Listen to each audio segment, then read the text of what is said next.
दिल्ली के मुख्यमंत्री और आम आदमी पार्टी के राष्ट्रीय संयोजक अरविंद केजरीवाल ने शुक्रवार को कहा कि आप देश की सबसे तेजी से बढ़ती राजनीतिक पार्टी है। आपने राज्य में अपने बढ़ते प्रतिनिधित्व के मामले में अन्य सभी पार्टियों को पीछे छोड़ दिया है।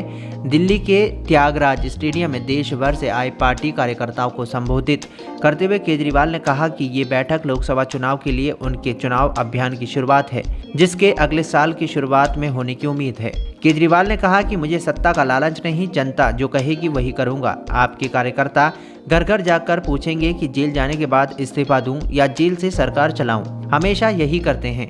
हम लोगों से पूछते हैं कि हमारा अगला कदम क्या होना चाहिए और वो जो कहते हैं उसका पालन करते हैं। हम इतनी तेजी से बढ़ रहे हैं कि अब अन्य राजनीतिक दल भी डरने लगे हैं। दिल्ली सीएम ने कहा कि देश में 1350 से अधिक पंजीकृत पार्टियां हैं, लेकिन बहुत कम समय में हम बीजेपी और कांग्रेस के बाद तीसरी सबसे बड़ी पार्टी बन गए हैं। केजरीवाल ने कहा कि एक पार्टी जो 10 साल पहले बनी उसे कांग्रेस और भाजपा को पछाड़कर 67 सीटों के साथ दिल्ली में सरकार बनाई, फिर पंजाब में 92 सीटें जीतकर सरकार बनाई, गुजरात में 14% वोट के साथ 5 विधायक लेकर आए, गोवा गए तो वहां भी 2 विधायक बन गए।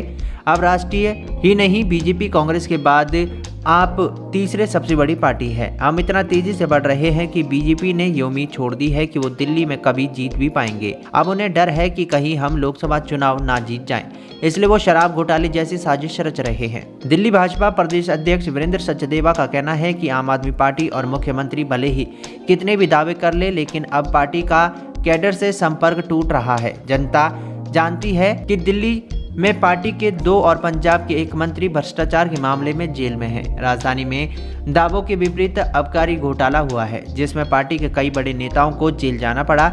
इसके साथ ही जल बोर्ड समेत कई बड़े घोटाले सामने आए, जिनमें पार्टी के कई बड़े नेता जांच के दायरे में हैं। अब मुख्यमंत्री लोगों से पूछना चाहते हैं कि वो जेल से सरकार चलाएं या नहीं। उन्हें इस बात का डर है कि शराब घोटाले में जांच एजेंसियों के पास जो पुख्ता सबूत है, उनके आधार पर उन्हें जेल जाना पड़ सकता है।